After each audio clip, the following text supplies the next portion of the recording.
Pô, porque você está tirando o dinheiro do pobre, de um lado com imposto e do outro com a inflação. E aí aquele raciocínio que você disse, né? Se o preço no mercado aumenta, sei lá, o preço do mercado aumentou 20% no ano. Como você consome quase nada comparado ao que você ganha, você é pouco afetada. E o ponto é que parte do seu dinheiro você investe em ativos que podem compensar o aumento da inflação. A classe média é mais afetada, mas também investe e não consome tanto assim. Agora o pobre ele não consegue investir, ou porque não sobra dinheiro para ele, ou porque ele nem entende como funciona o mercado financeiro, porque a inflação também ela obriga as pessoas a terem uma financiarização do conhecimento, elas têm que estudar finanças para sobreviver.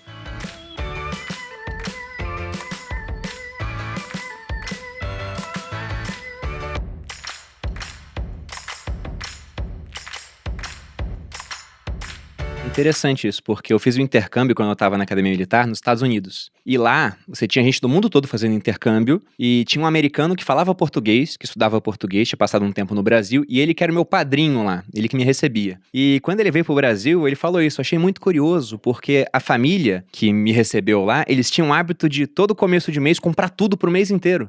Ele falou, é muito curioso isso, porque aqui nos Estados Unidos a gente vai comprando aos poucos, né? Nos Estados Unidos, inclusive, você pode comprar o que você quiser, né? Lá é muito fácil a compra, no caso. Não, e é mais barato tudo. É porque é muito barato. Eles sofreram muito menos com inflação. E na época, eu não era, né, estudante, assim, de economia como eu sou hoje, mas eu já sabia o porquê disso. Eu falei, olha, isso é reflexo de muito tempo de subida dos preços no Brasil, até de modo descontrolado em épocas anteriores ao meu nascimento, né? E falei pra ele um pouquinho disso. Falei, nossa, que doido. Porque era um cara muito novo, ele não pegou hiperinflação, nunca nos Estados Unidos não teve. E quando teve inflação forte, ele não era nascido. E é que nessa época, lá na década de 80, final dos anos 80, início dos anos 90, quando a gente realmente teve uma até hiperinflação, era literalmente receber o salário e sair correndo para o supermercado. Porque teve momentos em que a remarcação de preços era diária. De manhã o preço estava uma coisa, o preço do produto, depois da tarde era outro preço. E tinha os remarcadores de preço com aquela maquininha, passavam nos corredores lá remarcando o preço. Cara, odiados pela população. Sabe que uma das coisas que mais também, a gente vai lembrando da infância, né? Mas de inflação também dos Estados Unidos. A primeira vez que eu fui nos Estados Unidos foi em 93. E uma das coisas que me chamou a atenção é que o preço estava impresso na embalagem dos produtos. Impresso? Que loucura! Como é que vão mudar se precisar no mesmo dia, né? Exatamente. Como é que pode? Os caras são muito civilizados aqui. O preço está impresso lá no Brasil, tem que estar todo dia remarcando lá, né? Eu queria, Ursh, até aproveitando esse primeiro gancho, dessa raiva que as pessoas tinham nas épocas pré-Plano Real dos remarcadores de preço e também dos comerciantes, né? Que eram os culpados pela remarcação de preços. Eles falavam assim, nossa, o comerciante inescrupuloso está aumentando o preço do feijão, sendo que o governo já falou que não pode porque tinha tabelamento de preços.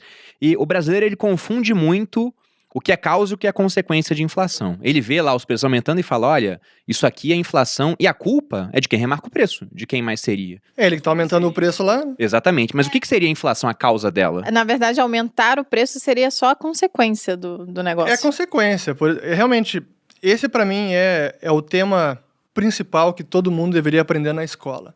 E sabe que isso não é apenas brasileiro. Acho que no mundo inteiro não sabem a real causa da inflação, que é a perda de poder de compra do dinheiro. O dinheiro vale cada vez menos. E o aumento dos preços é a consequência. Então esse é o sintoma. E o Roberto Campos, o avô do Roberto Campos Neto, atual presidente do Banco Central, ele falava isso bastante. Tem várias entrevistas dele onde ele dizia que era importante identificar o real culpado, porque se a gente entende que quem remarca o preço e quem está aumentando o preço é o empresário, é claro que ele que é o culpado pela inflação, é óbvio. Mas se a gente entende que a inflação, na verdade, é a expansão monetária, que é o aumento da quantidade de dinheiro em circulação, aí o culpado é o governo.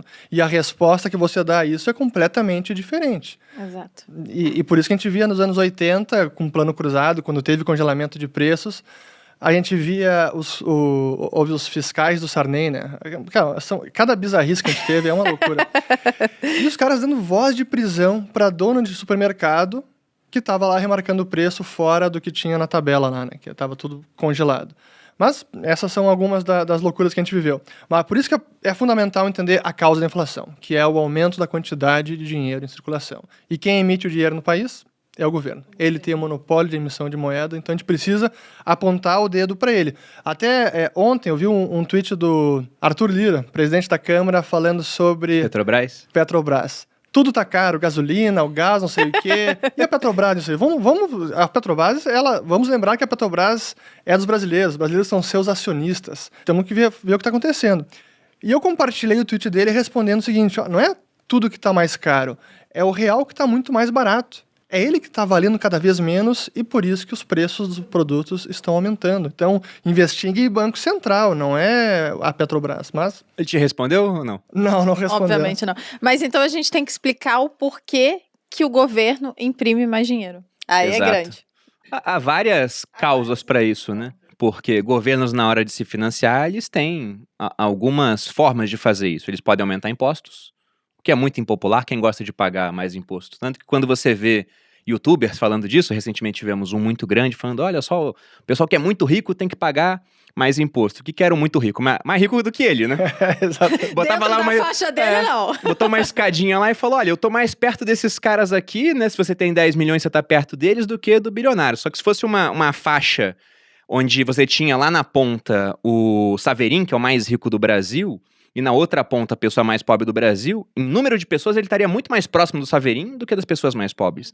Mas em todo caso, ninguém gosta de mais imposto. Outra maneira é emitir mais dívida. Mas uma hora a dívida fica tão grande que o pessoal acha que não vai ser paga, vai começar a ter uma cobrança de juros maior. E a terceira forma, quase que indolor no começo, seria essa de criar mais dinheiro. É o imposto oculto, né? Porque é muito difícil de identificar. E como as pessoas não entendem que a inflação acaba sendo um imposto, é a forma mais fácil do governo conseguir bancar seus gastos e consegue até responsabilizar os outros pela inflação. Esse que a gente vê os próprios governantes agora, políticos e às vezes até o Banco Central, o vilão da inflação nesse mês é o tomate. Não, porra! É o chuchu. Não, é o próprio Banco Central. É o próprio. Mas a gente vê isso, né? Acho que recentemente também tive uma matéria que eu li do Valor Econômico, e tinha os vilões da inflação nesse ano. E nada sobre o Banco Central, nada sobre política monetária, nada sobre o governo, só os produtos que estão aumentando de preço. É a forma errada de enxergar o problema. E é que a gente não consegue resolver, né? Não, eu vi outro dia, você colocou no seu canal um vídeo, era de um assessor do presidente Biden nos Estados Unidos. Sim. Falando, veja bem, que a inflação agora lá fora também tá alta, tá na casa dos 5%. E ele falando, olha, tá em 5% de inflação, mas se a gente excluir tudo que subiu, não é tanto assim, né? Basicamente foi isso que ele falou. E a culpa é da carne de porco, é do frango. E isso aí pode ser culpa dos comerciantes, porque é um oligopólio nesses setores. Então, querendo ou não, por mais que eles tenham criado trilhões de dólares, isso tem um impacto no final das contas, porque o dinheiro, ele está representando bens e serviços numa economia. E se você cria muito dinheiro e você não aumenta essa quantidade de bens e serviços, então o dinheiro perde valor em comparação com isso. Mas não, a culpa nunca é do governo, é sempre do comerciante inescrupuloso. Que é outra coisa importante da inflação, porque os preços, especialmente os preços aos consumidores, quando a gente vê agora o IPCA subindo tudo isso, e lá fora também, isso já é sintoma de causas passadas. Então a inflação é até um indicador atrasado, porque as causas desse aumento de preços foi no ano passado, não é agora. Então a gente está olhando um pouco no retrovisor, os preços de agora é um pouco do que aconteceu no passado. Tem vários pontos aí, né? O IPCA, por exemplo, é um dos índices que nós usamos para medir o aumento de preços, que é a maneira como a gente mede a inflação. Que talvez não seja a melhor maneira possível, porque você pega na Venezuela, como é que a gente vai medir inflação hoje lá sobre itens que não existem mais no mercado? Então, por isso, entender que a inflação é aumento da oferta monetária é mais interessante do que só estar atento ao aumento de preços. Até porque, como o Rich falou, o que está acontecendo agora é um reflexo de toda a criação de moeda que nós vimos no ano passado. E que hoje em dia é basicamente o apertar de um botão, né? Se a gente pega o passado, e eu trouxe até aqui algumas moedas romanas e algumas gregas, né? Hoje não trouxe. Hoje não tem caixinha surpresa, caixinha diferente. É verdade. Hoje. O Richard falou, só venho se trouxer as moedas. Eu falei, tá bom então, né? E eu tô com vários denários aqui, alguns áureos romanos e tetradracmas gregos. Pra né? quem não tá assistindo no YouTube, né, e tá ouvindo só, ele tá falando de moedas de prata, ouro, moedas antigas. Realmente é real isso aqui. Sim, todas reais. Ele tem. É tipo quando eu compro uma bolsa, ele fala, agora eu tenho outras coisas tudo. pra comprar. Aí você vê como o valor é subjetivo, né? Valoriza muito mais isso aqui do que a bolsa. Inclusive, ele falou pra mim, amor, se eu morresse, o que você ia fazer com as minhas moedas? Eu falei, vender, óbvio. Não, ela perguntou, quanto saiu esse áureo aqui da Diva Faustina? Eu falei, o preço de uma bolsa sua, né? Só pra mostrar, né? Absurdo. De fato, a diferença. Ela pode comprar a bolsa eu posso comprar. Mas o ponto interessante dessas moedas é que lá atrás, a mesma coisa que acontece hoje também acontecia. O governo ele queria gastar mais. Só que para gastar mais, como é que ele ia fazer se a moeda era feita de prata ou de ouro? Ele precisava encontrar mais prata ou mais ouro. Tanto que essa moeda dourada que eu tenho nas minhas mãos aqui, com a face do Nero, né, que foi um imperador Não se engane, ele não romano, tá tocando na moeda, tá? Não pode tocar. Tem não um pode plásticozinho aqui. Essa moeda aqui do imperador romano Nero, feita de ouro, elas só começaram a ser cunhadas, esses áureos, depois que César conquistou a Gália, lá no final, né, do século I antes de Cristo. E aí ele conseguiu uma fonte de ouro, as minas daquele país, eles começaram a cunhar áureos. Só que com o tempo, quando os imperadores queriam cunhar mais moeda, o que eles faziam? Eles começaram a diminuir o peso das moedas. Então o áureo começou ali com mais ou menos 8,5 gramas de ouro, foi diminuindo. Os denários, moedas de prata, começaram com 4,5 e foram diminuindo. No final começaram a ser adulterados, começaram a colocar cobre, porque naquela época, para criar mais moeda, ou você conseguia mais metal, ou você adulterava a moeda. Hoje em dia, é o apertar de um botão, porque nem precisa mais imprimir. Teve até um episódio interessante na Argentina, eles criaram também muita moeda por conta do coronavírus para dar para as pessoas, ao mesmo tempo que eles fecharam a economia, foi o maior lockdown do mundo. E como a Argentina ele tem medo do sistema bancário, porque sofreu um confisco há pouco tempo, eles queriam tirar dinheiro do banco. E não tinha papel moeda suficiente para que eles pudessem sacar o tanto de dinheiro que foi criado. Sabe que é muito bacana estudar a história do dinheiro e ver as moedas, porque a gente vai vendo como o governo utilizava de várias artimanhas para conseguir inflacionar a moeda, né? Uma das, sabe as ranhuras das moedas que hoje a gente vê? Eu ia até mostrar aqui que, tipo, eu tenho uma de ouro e provavelmente essa é de prata. De prata. E uma é, tipo, gorda e grande e a outra é pequenininha, né? Porque nitidamente não tem o que fazer com elas, porque o ouro é muito mais valioso Claro. e difícil, escasso e tal. As ranhuras das moedas surgiram como um mecanismo de impedir que eles fizessem a clipagem de moeda. Ou seja, esses pedacinhos aqui cortados, o pessoal cortando a moeda realmente para fazer mais moedas, mas eles tentavam fazer com que ela circulasse pelo valor de face, né? Mas realmente, hoje, o processo de impressão de dinheiro pelo Banco Central, eu quando explico isso para as pessoas, elas acham que eu estou brincando, exagerando, mas é realmente um simples registro contábil. Então, quando, por exemplo, o Banco Central quer, como fez o Banco Central americano, quer comprar agora título de hipoteca ou título de dívida do Tesouro Americano. Ele simplesmente acredita na conta dos bancos ou do banco que ele está comprando, a quantia que ele vai comprar, do nada, quer comprar 1 bilhão, vai lá e escreve 1 bilhão, tudo digital, ou então 100 bilhões ou 1 trilhão, a quantia que for. É simplesmente assim. É um dígito eletrônico, um registro contábil. Então, realmente, nem precisa mais de misturar material, não precisa imprimir mais nada, é tudo eletrônico. Por isso que imprimiram tanto dinheiro no ano passado. Porque a gente viu que governos são responsáveis pela inflação. Afinal, a inflação é um aumento de oferta monetária, isso desvaloriza o dinheiro e é terrível para todo mundo.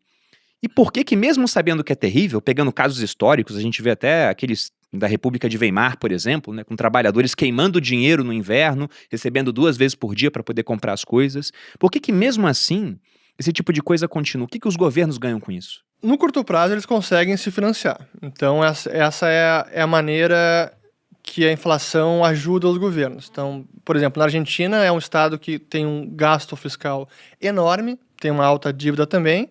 Eles já não conseguem mais se financiar fora da Argentina em dólares, porque já deram calote inúmeras vezes. É como dizem meus amigos argentinos, é a Argentina e seu eterno déjà vu. Porque assim, a gente já viu essa história 1000 vezes. Então eles acabam recorrendo à inflação. Mas aí, como conter esse episódio de inflação, de expansão monetária, que é a grande dificuldade? Porque daí começam também os economistas e aqueles que são, o Roberto Campos também chamava, né, são os amigos da inflação, aqueles que se beneficiam. Como é que você vai impedir agora a inflação? Vem os economistas e dizem, não, se conter a inflação agora, vai acabar com a atividade econômica, vai aumentar o desemprego, então para acabar com a inflação tem que aumentar o desemprego, então você é contra os trabalhadores, você quer causar desemprego em massa para acabar com a inflação. Então começa esse tipo de retórica e que faz com que seja realmente difícil conter essa escalada inflacionária. Como foi, o Brasil ficou quanto tempo até surgir o Plano Real? E às vezes, olhando a história brasileira, o real parece mais um acidente histórico do que algo muito bem planejado e que a gente vai conseguir manter por tanto tempo. Acho que, bom, já é o melhor plano monetário que a gente tem em 80, 90 anos. Se a gente for pegar todas as moedas nacionais, seria a 10ª moeda e já a segunda mais longeva, com 27 anos. A história monetária do Brasil é apaixonante, porque dá pra você estudar aquilo e falar, meu Deus, quanta loucura, né? Quanta loucura. E se a gente pega desde o começo, as moedas foram os réis, que era a moeda de Portugal, e réis é o plural de reais. Aí depois você teve os 1000 réis, Dom João saiu do Brasil, levou todo o ouro que a gente tinha de lastro, precisava criar mais dinheiro, aí processo de hiperinflação, começaram a ver que, ó, agora o pão, né? Antes o pão que era R$1, agora é 1000 réis, aí ficou 1000 réis o nome da moeda. Aí depois, na era Vargas, veio para Cruzeiro, aí com os militares, Cruzeiro Novo, aliás, um pouco antes dos militares, se não me engano, Cruzeiro Novo, aí Cruzeiro Novo já tinha uns 3 anos, falaram, não é mais Cruzeiro Novo, agora é Cruzeiro de novo, aí veio Cruzado, Cruzado Novo, Cruzeiro novamente, Cruzeiro Real, até que depois chegou no Real. E durante esse período, se a gente pegar de 1954 até 94, a gente teve 40 anos seguidos de inflação de no mínimo 2 dígitos, alguns episódios de 3 dígitos, e no final da década de 80 de 4 dígitos. E quando você olha, você pega aqueles economistas da época que estavam auxiliando o governo, né, Mailson da Nóbrega, você pega até o Sarney, você vê entrevistas dele hoje, você olha pra eles e vê esses caras tinham conhecimento econômico. Como é que eles não conseguiram saber que aquelas medidas que eles tomavam de tabelar preço, o Sarney falando que a carne estava cara porque estava escondendo o boi no pasto, de colocar fiscais pra ir nos mercados e falar, olha, o preço tem que ser esse. Como é que eles não sabiam que ia dar errado? Por exemplo, vamos definir que agora a carne, vamos lá, picanha, carne dos gaúchos, não pode mais, sei lá quanto é que tá agora, R$150? R$150. Tem um meme na internet, me vê R$20 de carne, o cara... Que loucura, né, cara? Mas é nesse nível. Então, vamos lá, agora a picanha é R$20 o quilo. O que isso vai acontecer? Bom, se a picanha antes estava sendo vendida por R$100, agora definindo em 20, isso vai incentivar muito mais demanda, então as pessoas vão consumir muito mais. Por outro lado, o produtor, que agora não pode vender pelo preço real de mercado, se ele tiver que vender por R$20 o quilo, ele vai ter muito prejuízo. Então é melhor ele não vender. Ele é desincentivado a produzir. Então o controle de preços ele acaba causando 2 forças contrárias brutais. Um aumento de demanda e uma redução da oferta. A consequência, some os produtos da prateleira. E aquilo que estava caro antes, aí foi colocado artificialmente barato, agora vai ficar totalmente escasso e depois fica mais caro ainda. E o que acontece? Aí aparece o mercado paralelo. Não, agora estão vendendo com ágio. Não, estão vendendo pelo preço real. Esse é o preço de mercado. Então, preço não é um dado arbitrário que o governo pode meter a mão. É realmente uma informação importante. Lembrando do pinto mais milho. Do Ray Dalio? Que dá no frango e depois no nuggets, né, gente? Isso. Episódios anteriores, 30, assista. Do Futuro do Dinheiro. É muito assim, o cara tá lá, o cara vai vender carne, então ele precisa dar comida pro boi, contratar o cara que vai cortar o boi, o pasto, não sei o quê, tem o tempo, que também é dinheiro, enfim, várias coisas. Então, não é que ele não quer vender, é isso que as pessoas não entendem, ele vai ter prejuízo, ele precisa de um dinheiro tanto pra produzir aquilo, só pra ele botar a carne pra vender, ele já gastou R$80. Então não tem por que ele vender 20, né? Exato. Ele tem que vender por 100, 120 pra ele conseguir ganhar e fazer sentido todo aquele esforço. Senão, ainda tem imposto aí, né? Não, sei lá. E tem pontos interessantes nisso, porque isso que o Rich falou, que pode ser revelador para muita gente, tabelamento de preços dá errado desde épocas imemoriais, mas pegando registros históricos muito conhecidos, você pega lá no Império Romano, já que a gente está com várias moedas romanas aqui, você teve uma época do Édito dos Preços Máximos, onde o imperador, na época era Diocleciano, vendo que os preços estavam aumentando, simplesmente ele falou, olha, o limite para vender as coisas agora é tal preço por cada item. E quem desrespeitava era morto. Ou seja, não era por falta, assim, de uma pena, né, que as pessoas iam deixar de respeitar. Mas imagina que o cara colocasse lá o preço da carne por 5 denários, ele vê, nossa, por 5 denários não compensa eu vender carne. Simplesmente o cara deixava de vender.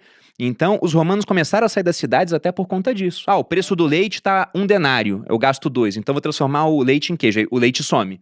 O queijo agora tabelaram um preço, aí você para de fazer queijo, aí você faz outro produto. Aí, de repente, quando você vai ver, tudo que é tabelado começa a sumir. Na Argentina, agora, a gente tá vendo isso também, porque lá eles tabelam certos itens, aí você tem lá, o arroz tá tabelado, o arroz some, mas tem um arroz com ervilha, que não tá tabelado. É o iogurte, né, que você tinha falado, com fruta, sem fruta. E gera essa situação de um mercado paralelo. Eu lembro que uma vez o meu avô me contou uma história de que nessa época do Sarney, nos anos 80, você tinha traficante de chocolate. Pelo seguinte, né, eles começaram a tabelar o preço do chocolate.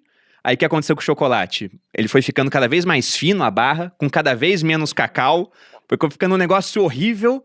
E uma hora não tinha mais como ficar mais fino aquela barra. Então o pessoal deixou de vender no mercado, aí você queria comprar chocolate, você no seu traficante mais próximo, o cara era um mercado paralelo, falava, tudo bem, te vendo por tal preço. É então, o tipo de coisa que você compraria. É bizarro isso, mas perceba que esse tipo de medida transforma uma troca entre duas pessoas pacíficas, uma troca voluntária, em um crime. É verdade. É bizarro. Sabe que na história de controle de preços tem um livro, eu acho que não tem tradução no português, se chama 40 séculos de controle de preços e salários. E aí mostra vários episódios ao longo da história com evidências empíricas, olha, isso aqui não funciona, não adianta. E no plano cruzado isso foi ainda mais absurdo, porque eles fizeram um tabelamento de preços, apenas os preços ao consumidor. Então, aqueles produtos de consumo final. Mas não tabelaram os produtos intermediários. Não que resolvesse, mas ficou mais rápido o surgimento da escassez. Os produtos sumiram de forma muito mais rápida. Então, o cara estava produzindo, o custo dele, o insumo, seguia aumentando de preço. Mas ele na ponta tinha que vender pelo preço tabelado. Então, sumiu muito mais rápido os produtos e o boi foi um, mas foram vários outros que simplesmente desapareciam das prateleiras. Mas eu tava lembrando agora de outro caso. Agora, já que tá falando de controle de preço, e a gente tem um momento agora de uma situação real e que é o efeito do preço máximo, que é a crise hídrica e o potencial apagão. O apagão nada mais é do que a falta de energia elétrica. É a luz que está sumindo. E por que some? Porque o preço é controlado, é uma tarifa controlada, não pode realmente se comportar de acordo com a maior demanda ou a menor oferta, e aí vai ajustando via preço. Não, a tarifa é controlada e todo mundo vai consumindo mais. Se a gente pudesse controlar, agora está muito quente, eu vou ligar todos os ar-condicionados de casa. Não, mas ali a tarifa está mostrando, cara, agora você vai pagar 50... É a tarifa dinâmica. Não, gente. Mas é tudo o governo que controla, né? Tá. É um preço administrado. Porque já tá caríssimo. Claro, não, tá aumentando para evitar o apagão, mas nunca é um preço realmente de mercado. Sim, é entendi. muito administrado. E pode ser que ano que vem, como já aconteceu na época da Dilma, por exemplo, antes da eleição, o que a Dilma fez? Ela deu controla um energia, incentivo, né? Incentivo não. Simplesmente ela deu incentivo ao consumo, né? Enquanto estava quebrando o setor elétrico. Ela controlou energia e controlou combustíveis. E a gente tá vendo agora, energia mais cara, combustível mais caro e eleição ano que vem. Então, pois há sempre um estímulo muito grande para que o governante tome uma medida desse tipo, porque democracia nada mais é do que você comprar o apoio da maioria. Pelo menos, se a gente for comparar com os últimos anos aqui no Brasil, a gente está quase num patamar de 2 dígitos de inflação novamente. Em 2015, a gente chegou até mais de 10% de inflação. Agora, pelos últimos dados, né, fechando o mês de agosto, estamos com 9,68% registrado no IPCA. Se pegar o IGPM, que é um outro índice inflacionário, passa de 30%. Como que o governo ele pode começar a controlar essa inflação? Quais são os instrumentos que ele pode usar para isso? Ele precisa controlar essa emissão monetária, seja pelo próprio déficit fiscal, seja pela expansão do crédito dos bancos. A expansão do crédito ele consegue controlar em parte pela taxa Selic, porque quando o Banco Central aumenta a Selic, isso aumenta o custo do crédito na ponta, estou simplificando o processo, e aí os bancos vão emprestar menos. Ficou mais caro, as pessoas vão tomar menos emprestado. O problema é que no Brasil a gente tem praticamente metade do sistema financeiro, medido por ativos totais, são bancos estatais.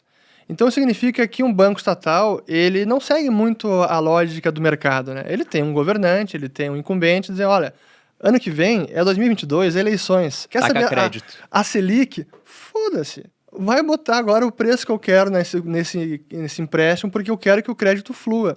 E é o que aconteceu ontem. Ontem já teve o anúncio da Caixa Econômica Federal, o Pedro Guimarães, dizendo que vão reduzir a taxa de juros para financiamento imobiliário.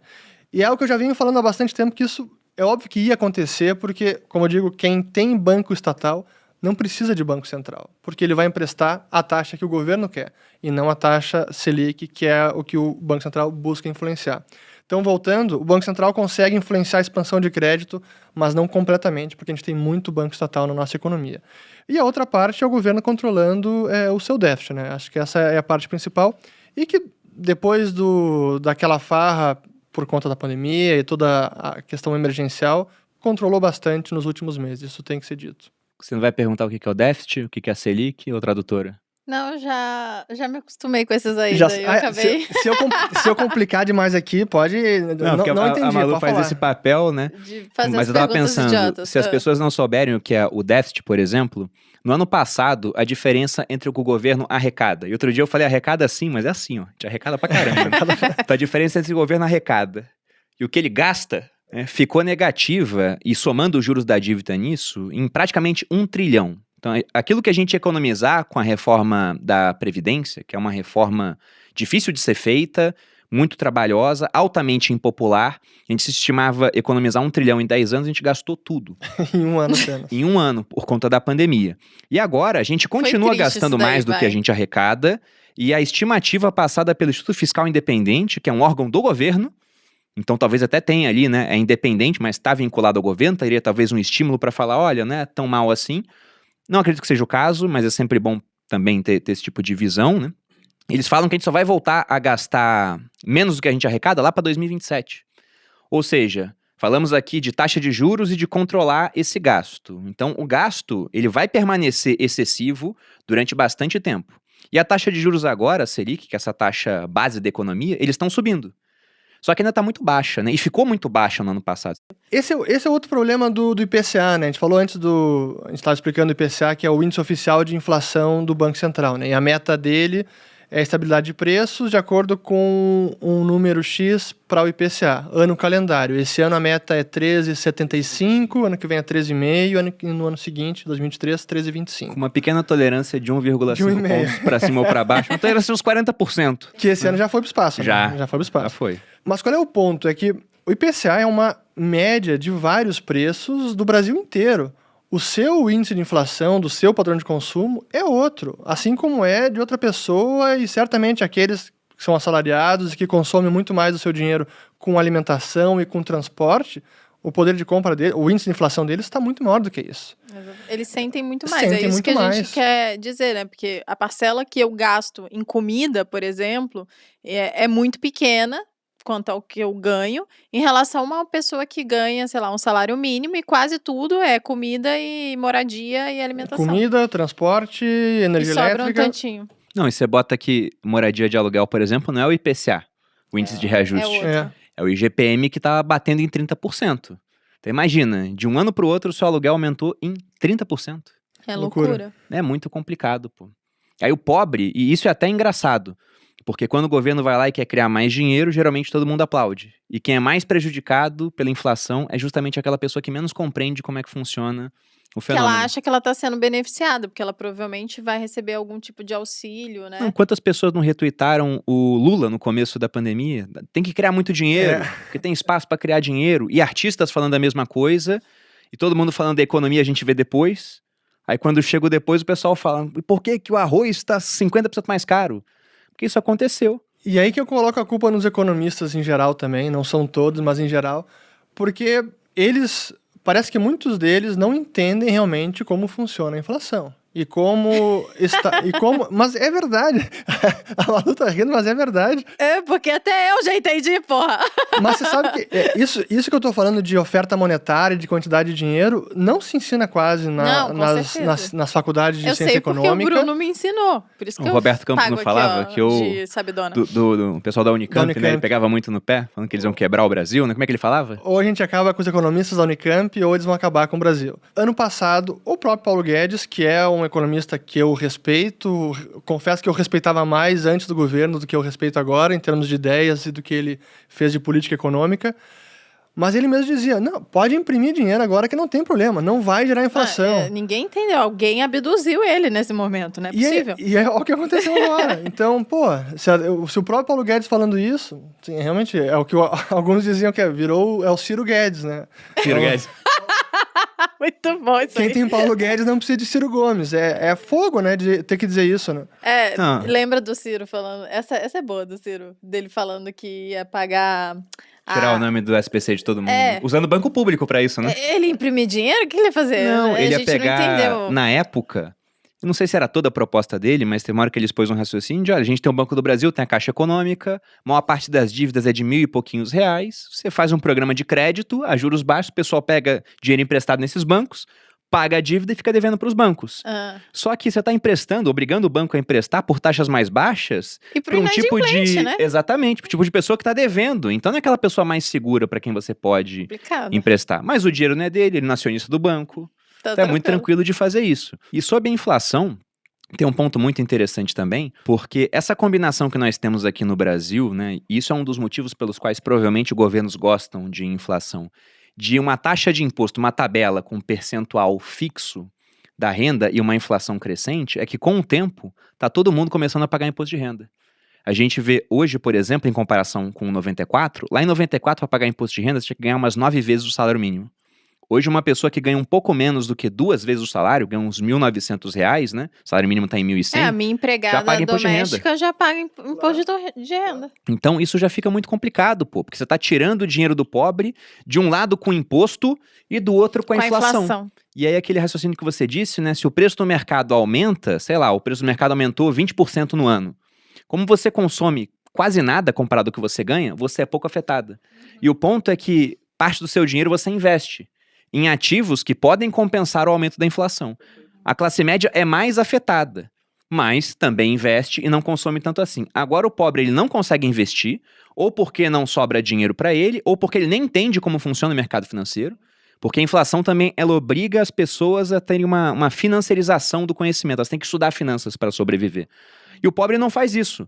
E além do que, um aumento de 20%, também, né? Tá trabalhando. Isso pode ser a diferença entre ele poder comprar proteína ou ter que viver só de miojo, de carboidrato, de biscoito, aquilo que é mais barato. Você piora até a saúde dele no final das contas por conta disso. A questão da inflação para o pobre é que realmente ele é o que acaba mais sofrendo, não tem como se proteger, não tem tantas formas, mas e ele também não entende como funciona o processo todo, né? É aquilo que você falou, ele acaba... Quando vê no passado os cheques emergenciais, claro que eles vêm como o governo está ajudando eles, mas eles não entendem que essa ajuda vai ser cobrada no futuro via menor poder de compra daquele dinheiro dele. E essa correção do imposto de renda que agora está sendo também tratada na reforma, isso nem é reforma, né, cara? Isso é obrigação. Sempre deveria ter sido corrigido pela inflação. Isso era o mínimo, deveria ser automático o reajuste. E agora está, ainda assim, reajustando pelo que estão fazendo, está muito defasado. E não é apenas o imposto de renda, né? Em ações também, o imposto sobre ganho de capital, como é que é o limite? Os 20 mil reais. 20 mil reais? Há quantos anos? Desde 94 também, não é? Se eu não me engano, é 95. Na época, 20 mil reais valia os 100 de hoje. Você comprava um imóvel na época e desde então não reajustaram. E quando forem reajustar, eles provavelmente vão tirar esse negócio. Claro. Vão falar, como assim vender ações e tá isento, né? Não, tem que tributar esse pessoal aí que vende. E outro dia eu fiz uma conta com essa questão da tabela de imposto de renda que a gente tem hoje, que não é corrigida desde 2015, e um aumento da inflação. Se todo ano a inflação aumentasse 5% e o governo fosse reajustando o salário mínimo em 5% também para compensar, em 30 anos, todo mundo que ganha um salário mínimo estaria pagando 27,5% de imposto. Porque o mínimo já estaria lá na faixa dos 4.700, mais ou menos. Então, uma inflação crescente... 27,5%, que é a alíquota mais alta hoje. Uma inflação crescente com esses impostos fixos, isso aumenta o percentual da renda das pessoas que vai parar na mão do poder próprio público. Governo. E eu queria ver contigo, eu achei um vídeo seu muito bom, que você falava sobre o legado cultural da inflação. E esse é um ponto interessante, como muito tempo de inflação muda a cabeça das pessoas em vários aspectos. E você falava no vídeo de quando você era criança, a primeira vez que teve um contato com a inflação, achei muito curioso isso. Pois é, eu até estava me preparando o roteiro para gravar o vídeo, até liguei pro meu pai para lembrar de alguns detalhes que eu não lembrava, como por exemplo, o clube que eu frequentava no Rio de Janeiro, na época eu morava no Rio, morei de 82 até 87, então época de infância, eu nasci em 80, para quem está pensando quantos anos eu tenho. E a gente frequentava o clube, era o Marina Barra Clube, que ficava na Barra da Tijuca. E naquela época, isso era 85, 86. Era só mato naquela época, Barra da Tijuca. Sim, não tinha nada. E eu lembro que eu ganhava semanada, não era mesada, era semanada. E eu, muito me achando esperto, pensei, vou poupar o dinheiro e consigo comprar mais coisas. Tinha lá uma banquinha no clube, que vendia guloseima, chocolate, alguma coisa. Eu adorava chocolate, porcaria, como qualquer criança. E eu pensava, se eu juntar o dinheiro, daqui a algumas semanas eu consigo comprar um monte de bala. E aí, juntei algumas semanadas, acho que umas 4, 6 semanas. E aí, numa dada semana, eu fui lá com o meu dinheiro no bolso, cheguei para comprar o que eu queria, o cara olhou o dinheiro, não Eu quero chocolate, não, isso aqui não como mais nada. Assim, a minha frustração foi tanta que eu não entendi o porquê, mas realmente aquilo me marcou, que é uma história que eu lembro até hoje. Eu lembro da cena como se fosse hoje, eu olhando pro cara, assim, isso aqui não compra nada. Mas, e antes comprava. E antes comprava. Em questão de 1 mês e meio. E realmente era assim, não é exagero. 80. Claro. Que tristeza. E então essa... Hoje em dia pode guardar o dinheiro, viu, gente? Vamos... Olha, calma aí. Cuidado com esse conselho aí, viu? Não, mas não poxa, por tanto tempo. Não por tanto tempo. Compre dólar. Daquelas... Do nada. Qual foi o que eu comentei no vídeo até, né? Que esse tipo de... Imagina, essa experiência, o que ensinou para uma criança de 5, 6 anos? Não poupe. Não poupe. Torre tudo. Recebeu o dinheiro, gasta. Então, e é exatamente o que acontecia naquela época. A gente falou no começo da nossa conversa aqui sobre as compras de mês, né? Esse era o rancho. No sul a gente chamava de rancho. A compra para abastecer dispensa e geladeira. E realmente o pessoal fazia isso. Recebia o salário e tinha que gastar na hora. Porque se não gastasse, no dia seguinte ia comprar menos. Uma mensagem totalmente errada mesmo. Porque se a gente for pegar até hoje, mesmo com o Plano Real tendo dado certo em comparação com o que a gente teve no passado, e como eu disse, eu acho até que é milagroso o que aconteceu, tendo em vista o que a gente tinha anteriormente, o brasileiro ainda tem um nível de poupança muito baixo. A gente poupa muito pouco. E não é só por conta, por exemplo, de o brasileiro ele não sabe o que fazer com dinheiro, isso também pode prejudicar, né? Ou aqui no Brasil a renda é baixa, porque você tem também impostos altos no geral, as coisas ficam mais caras. Mas isso tem a ver também com todo esse reflexo do passado. Muita gente olha e fala, não compensa poupar, porque o dinheiro ele não vai parar de perder valor, as coisas estarão mais caras no futuro, então vale muito mais a pena consumir agora. E esse estímulo para o consumo, vários governos gostam disso, né? Lá na Europa, por exemplo, a gente tem taxas de juros negativas, além de ter inflação também, porque se os juros são negativos, o cara não quer investir. Não em renda fixa, por exemplo, ele está propenso ao consumo, né? Ou ele vai correr mais risco em bolsa, isso também estimula as bolsas a subirem. Que é o que está acontecendo. Na expectativa de as pessoas consumirem mais e tomarem mais crédito, elas estão fazendo o contrário. Estão poupando ou tomando mais risco. Coloca na bolsa alemã, Estados Unidos, enfim, realmente tentando de alguma maneira investir, mas não deixar o dinheiro parado e nem consumir mais. Exatamente. A Europa está com décadas já de juro em zero e negativo desde 2015, se eu não estou enganado. E tem um ponto muito interessante sobre isso também, que essa mentalidade de curto prazo, ela atrapalha muito o desenvolvimento econômico. Porque como você disse, quem vai querer criar uma fábrica, investir durante 3, 5 anos, o que vai aumentar a produtividade depois, se o cara tem cada vez mais incerteza do que vai acontecer no futuro, talvez até quanto a renda que ele vai obter, vai saber em quanto vão estar os impostos lá na frente, então há um grande estímulo que você faça as coisas hoje. Isso explica também um pouco do que os governantes fazem, né? A gente pega agora, vamos ter uma eleição no ano que vem. Sim. Há um grande estímulo para que você dê mais crédito para as pessoas e não pense muito em inflação, coloca juros reduzidos ali, para que você dê mais auxílios, porque uma hora a conta disso chega, mas quando chegar já está eleito para mais 4 anos. Ou se a conta demorar mais para chegar, aí é o ideal, né? Porque você pode passar a conta... Que não chega nem no mandato dele. Para um outro político, Para um outro político. Então, essa mentalidade de curto prazo, ele estraga muito a sociedade. Demais. E eu acho que o outro legado também que eu comentei no vídeo, que eu acho que talvez seja... Eu não sei qual que é o pior. Acho que todos são realmente muito ruins. Mas essa é a desarmonia social que isso acaba causando. O que a gente já comentou de empresário sendo visto como o malvado, é o vilão. Se é ele que está aumentando o preço lá, reajustando, ele é o culpado pela inflação. Então, e isso joga a população contra os produtores, contra os empresários, porque eles também não entendem o que está acontecendo. E como não identificam o governo como culpado, vai lá e tenta fechar o supermercado. Ou seja, os culpados saem livres da história. Completamente lesos. E o empresário que consegue gerar mais empregos, gerar riqueza, fica culpado e às vezes se impede de fazer isso, no caso. Exatamente. Não teve uma fala do Alberto Fernandes, presidente da Argentina, que falou que a inflação é falta de consciência social, né? Ou aqui o Bolsonaro também. Exatamente. O Bolsonaro, ele não falou aqui falta também? De patriotismo. Falta de patriotismo. Mas, gente... Sejam patriotas. Assuma toda essa conta miserável. Tipo isso. É complicado. Não, eu tô com um livro aqui nas minhas mãos, que inclusive foi você que me deu esse livro.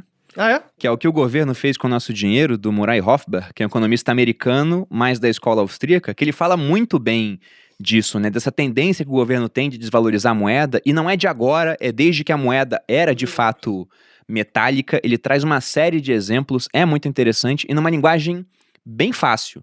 Tem um outro que é do Hayek, que é a desestatização do dinheiro, que é mais complicado. Sim. E que também é ótimo, porque no final do livro ele tem uma tabela. E você pega a tabela, assim, ele pegou a desvalorização do dinheiro, se eu não me engano, durante um período curto, até 25 anos, e você via uma desvalorização brutal, assim, o dinheiro valendo mais nada, né? E foi numa época onde o Brasil, por exemplo, tá naquela tabela, teve um período de hiperinflação. E aí eu queria te perguntar, Ulrich, na sua opinião, como se proteger disso, já sabendo que a inflação vem desse aumento de oferta monetária, que o governo é o culpado por isso, que é uma série de consequências negativas, só dá pra gente sentar e chorar ou há alguma coisa a ser feita? Não, acho que hoje em dia, felizmente no nosso caso, a inflação é ruim, machuca, mas não é tão incapacitante quanto era no passado.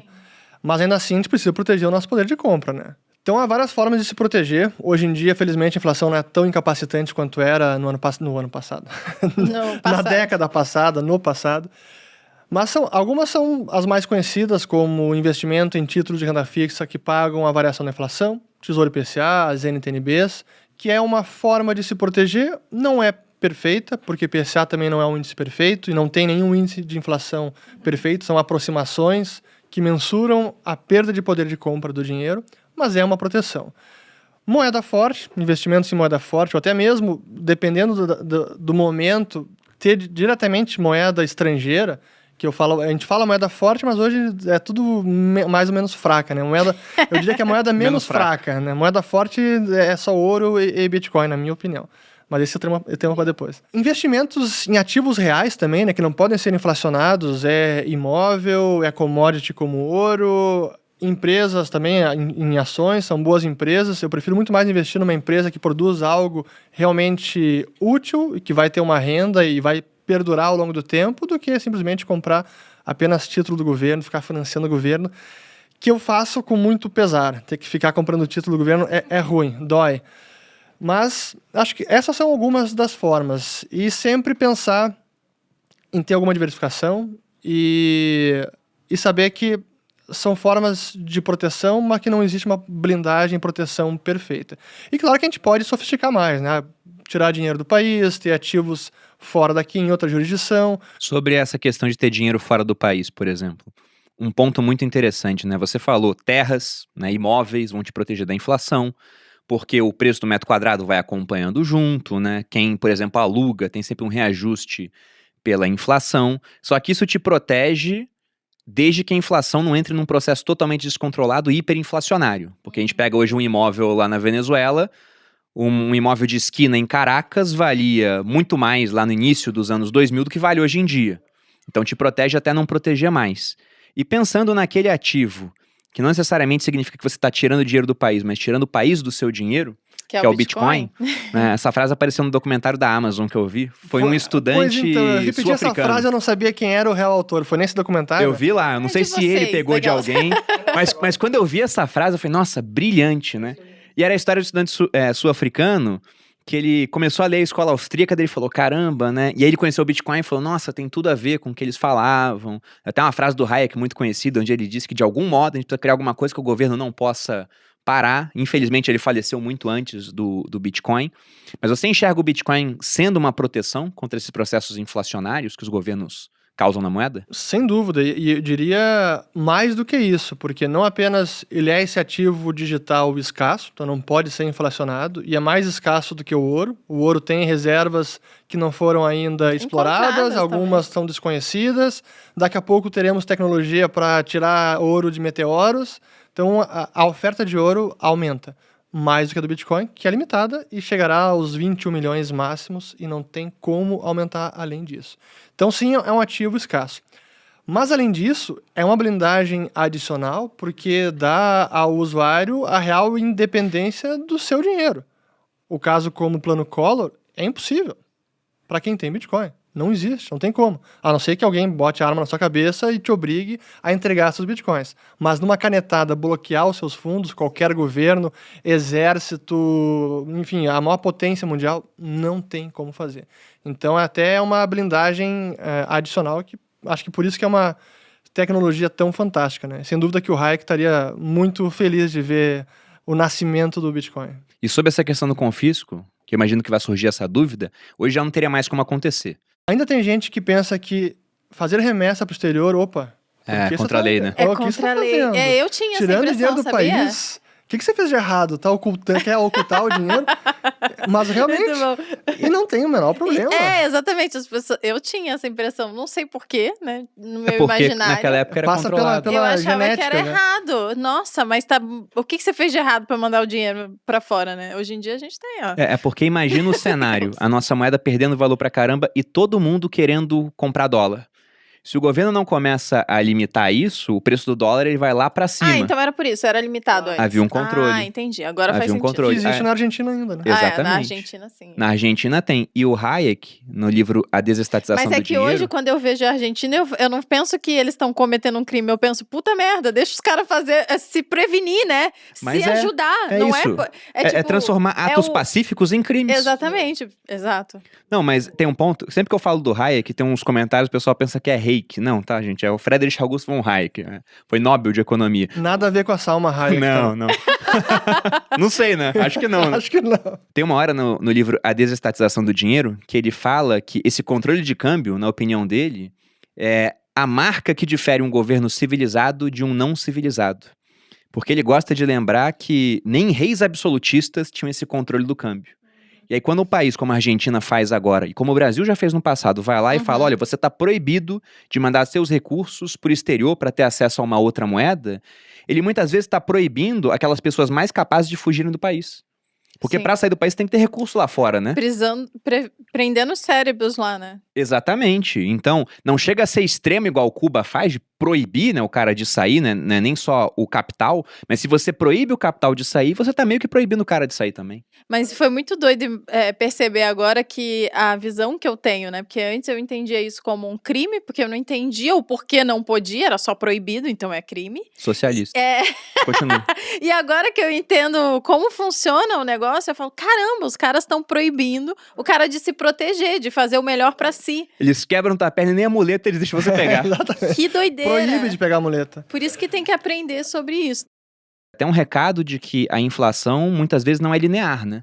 Claro. É aquela frase do Milton Friedman que fala que a inflação é um problema monetário, mas a hiperinflação ela pode vir por aspectos políticos. E lá, a política usa e abusa da regulação que eles podem ter sobre a economia, uma série de medidas horríveis, como o tabelamento de preços, e aí os preços explodem. Mas, Ulrich, aproveitando essa pauta de Bitcoin que você citou, você enxerga um mundo através dessa competição que pode existir entre um dinheiro privado e um dinheiro estatal, onde a gente teria uma ausência de inflação, talvez até de maneira mais estrutural, né?